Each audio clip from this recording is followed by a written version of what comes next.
అంతర్జాతీయ తీవ్రవాద సంస్థ అల్ ఖైదా పగ్గాలు అల్ జవహరీ అందుకున్నాడు. లాడెన్ తర్వాత నెంబర్ 2 గా పేరొందిన జవహరీని చీఫ్ గా నియమిస్తున్నట్లు ఆ సంస్థ వెబ్సైట్ ఒకటి తెలిపింది.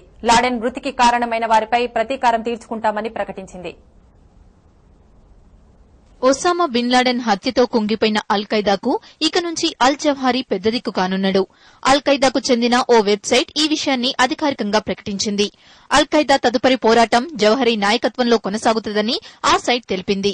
దీనికి సంబంధించి ఎలాంటి అధికారిక ప్రకటన చేయనప్పటికీ జవహరీ సారథ్యంలా ముందుకెళ్తామని స్పష్టం చేసింది.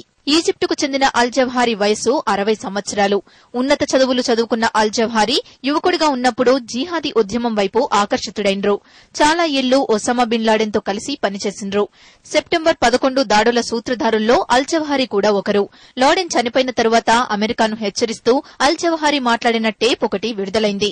ప్రపంచంలోని ముస్లింలందరికీ అమెరికా శత్రువని, దాన్ని అంతమొందించడమే తమ లక్ష్యమని జవహరీ ప్రకటించిండ్రు. ఈ పరిణామాలన్నింటినీ అమెరికా నిశితంగా గమనిస్తోంది.